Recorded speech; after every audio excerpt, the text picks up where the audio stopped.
За би асуулт тохио үг хэлчихье.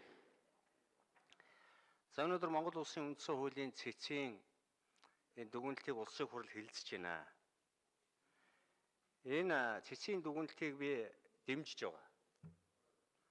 Өнөөдөр энэ хуурамч шатахуун, үнэн шатахуун гэдгийг нийгмийг талцуулсан энэ асуудлыг бид гаргаж ирж хэвлэл мэдээлэл бүх сувгуудаар л ингээд нэг аимшиг юмыг Монгол улс нүүрлсэн мэтэр ингэж ярьж байна. Энэ хуурамч шатахуун гэдэг юу хаанаас гарч ирсэн юм? Яг энэнийг хэдэн одоо машин техник эвдэрсэн гэдэг судалгаа өнөөдөр байхгүй байна.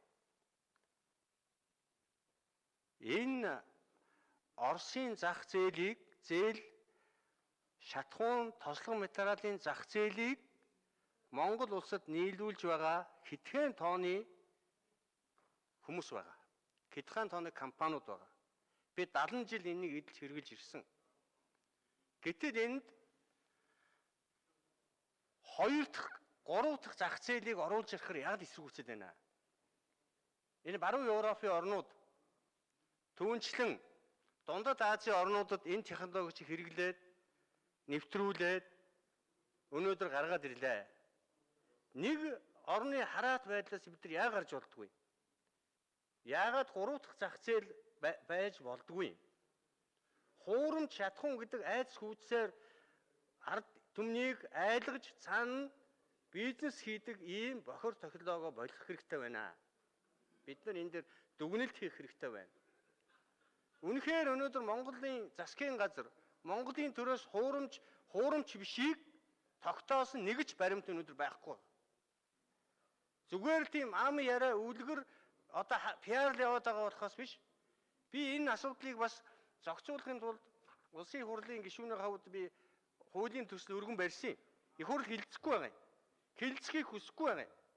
Тэгээ би энэ шудраг өрсөлдөөн хэрэглэгчийн төлөө газар гэдэгт би асуулт тавьсан. Надад өнөөдөр албан ёсоор 4 сарын 10-ны өдөр хариулт ирүүлсэн. Нэг ч тийм гомдол тэмцэл ирээгүй байна гэж энэ албан ёсоор энэ их хурлын гишүүд надаас аваараа. Хэвлэлийнхээ аваараа. Дээр нь өнөөдөр энэ Монгол улсын засгийн газрын хэрэг эрх газраар дамжуулж төрийн өмчит компаниудын олон техник хэрэгсэл эвдэрсэн гэдэг асуудлыг ярьдаг. Энийг сөхөж ярьснаас хойш олон одоо зүйл нэвтрүүлэг хийж одоо энийг хэлсэн хүн бүхнийг хардуулахыг оролдсон. Ийм юмыг та бүгд харж байгаа. Энийг ярьсан хүн Ардын Баатар, энийг ярьсан хүн Ардын Дайсан хоёр ийм төгсгөл төр бид нар байж байна. Өнөөдөр төрийн өмчит 100 гаруй компаниас энэ бичиг нэг ч тийм техник эвдэрсэн гэсэн байхгүй байна. Энийг та нар энэ хурлын гишүүд энэ материалыг үзээрэй. Дээр нь өнөөдөр энэ Улаанбаатар хотын эрүүл мэндийн газар, нийслэлийн стандартын газраас агаарын бохирдол, эрүүл мэндэд ирсэн талаар нэг ч гомдол ирээгүй гэж албан ёсоор ирүүлсэн байгаа юм.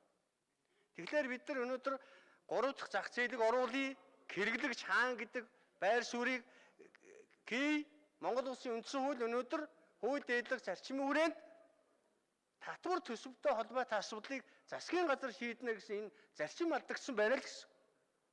Цэц хэн нэгэн бизнесийг зөрүүлж хууль гаргаж болохгүй л гэсэн. Ийм л асуудлыг ярьсан шүү дээ.